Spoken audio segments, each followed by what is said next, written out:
क्यों है? जी अस्सलाम वालेकुम नाज़रीन, मैं हूं आपका मेज़बान इर्तज़ा भट्ट और आप देख रहे हैं आरपी पॉडकास्ट। मौजूद है एटीसी अदालत के बाहर। आज सनम जवेद साहिबा और तैयबा साहिबा और बाकी तमाम ख़वातीन की बड़ी अहम पेशरीफ थी। 5 रोज़ा जिस्मानी रिमांड और 5 रोज़ा जुडिशनल उनके ऊपर जो है वो अप्लाई हुआ, तो आज उनकी पेशी थी। तो हमारे साथ हाशमी साहब मौजूद हैं। हाशमी साहब अस्सलाम वालेकुम सर। वालेकुम सलाम। सर आज की जो पेशी में क्या अहम रफ्त आया, क्या हुआ है? आज की पेशी में सबसे अहम चीज़ तो ये है कि वो 13 ख़वातीन जो हैं उन्हें जुडिशल कर दिया गया है। और पुलिस ने तो ज़ाहिर है रिमांड मज़ीद मांगा था कि हमने जी ख़वातीन से डंडे बरामद करने हैं, हमने ख़वातीन से पेट्रोल बम जो इन्होंने बनाए थे वो बरामद करने हैं। लेकिन जज साहबा ने ये कहा कि जो आपने 5 रोज़ में आप जो नहीं रिकवर कर पाए, तो फिर इसके बाद क्या, और डंडों के साथ इन बेचारियों का ख़वातीन का क्या काम है, और पेट्रोल पम्प के साथ इनका क्या काम है।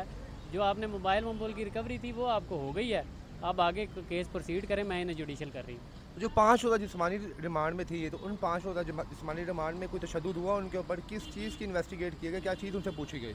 नहीं, बेसिकली एक मिस परसेप्शन भी है सोसाइटी में कि शायद जब फिज़िकल रिमांड होता है तो मारा ही जाता है, तशद्दुद ही किया जाता है। हालांकि ऐसा कुछ नहीं है, वो कुछ केसेस में होता है। और इस केस में ऐसा कुछ नहीं था। बड़ा उन्होंने प्रॉपर इन्वेस्टिगेट किया, तशद्दुद किसी किस्म का नहीं हुआ।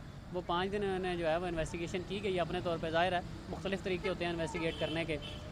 तो इन्वेस्टिगेशन करने के बाद जो है उन्होंने जो मोबाइल बरामद करना था किसी से, या किसी से कोई और चीज़ बरामद करनी थी, वो बरामदगी जिससे होनी थी वो हो गई, या कुछ के तो मोबाइल वहीं किस पे मोबाइल बरामद हुआ है? सनम जावेद साहबा से मोबाइल उन्होंने रिकवर किया उन्होंने। और इसके अलावा बाकी 1-2 और से मोबाइल रिकवर हुए हैं। कुछ से नहीं हुए, जिनसे नहीं हुए उनका ये कहना है कि जब हमें गिरफ्तार किया गया तो मोबाइल हमारे ज़ाहिर है वहीं तो जो मोबाइल रिकवर हुआ सर, इसका मकसद क्या मोबाइल रिकवर करने मोबाइल का? रिकवरी का बेसिकली मकसद ये होता है, इस तरह की कोई भी डिवाइस रिकवर करने का मकसद ये होता है कि उसमें कोई एविडेंस मिल जाए, कोई इमेज मिल जाए, कोई फुटेज मिल जाए, कोई और किसी तरह की ऑडियो मिल जाए, कोई मैसेज मिल जाए जो उस वकूए में जो है, जो मुतलका वकूआ है उस वकूए में मददगार साबित हो सकता है। यही मोबाइल से लेना होता है, और क्या लेना होता है। तो अब आप बता रहे हैं कि 13 रोज़ा जुडिशनल पे गई हैं, तो इसमें क्या होगा? इन 14 रोज़ में, इस 14 रोज़ा में क्या होगा सर? जुडिशल बेसिकली जुडिशल में ये होता है कि जब आप सारी चीज़ें रिकवर कर लेते हैं, रिकवरी जो आपके पास हो जाती है फिज़िकल रिमांड के बाद, तो उसके बाद ज़ाहिर है केस आगे प्रोसीड होता है। केस अभी ख़त्म नहीं हुआ, अब तो प्रॉपर जो है वो ट्रायल आगे चलेगा, आगे चीज़ें बढ़ेंगी।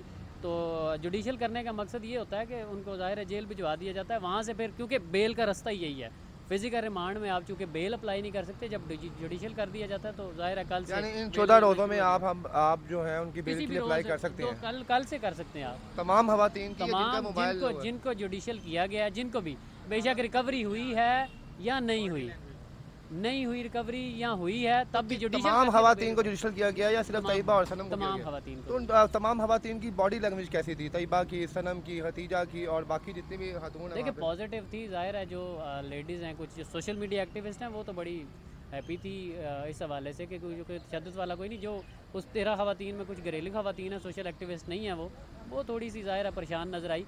लेकिन ज़्यादा खवातीन ज़ाहिर खुश थी, और आज तो ज़्यादा खुश थी जब उन्हें जुडिशल कर दिया गया, क्योंकि अब आगे रास्ता खुलेगा उनकी बेल का। उनके पेरेंट्स भी यहाँ पे आज आए हुए थे, तो पेरेंट्स का क्या रद्द अमल था जनाब? वो मुतमिन है अदालत की कार्रवाई से, या वो उनका कोई और एजेंडा है? बट डेफिनेटली आज पेरेंट्स भी खुश थे, जितने जो ज़ाहिर है पीछे वरसा उनके आए हुए थे, और वकला हज़रात भी खुश थे कि जुडिशल कर दिया गया। क्योंकि जुडिशल होने के बाद बेल बड़ी आसानी से मिल जाती है, कोई मुश्किल नहीं होती बेल।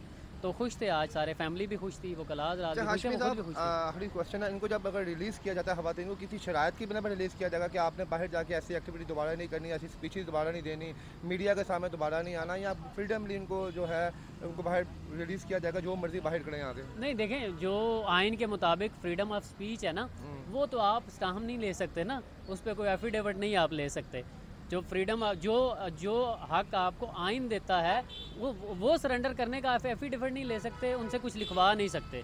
हाँ, वैसे वर्बल कोई कमिटमेंट ले लें कि जी आप थोड़ा बाज रहेंगी, अल्फाज का चुनाव सही करेंगी, ज़्यादा जो है वो एक्टिविटीज़ में हिस्सा नहीं लेंगी, ये उनकी अपनी अंडरस्टैंडिंग हो सकती है। वरना बियॉन्ड कॉन्स्टिट्यूशन ऑफ पाकिस्तान जो है उसके अगेंस्ट कोई चीज़ नहीं जा सकती ना। कब तक उम्मीद है कि सनम साहिबा और तैयबा साहब, बाकी खवातीन जो हैं बाहर आ जाएंगी, अपनी फैमिली के पास होंगी? मेरा ख्याल है कि मोस्ट प्रोबेबली यही चांस है कि इसी हफ्ते इंशाल्लाह सारी खवातीन जो है उनकी बेल हो जाएगी। बहुत शुक्रिया, थैंक यू सो मच।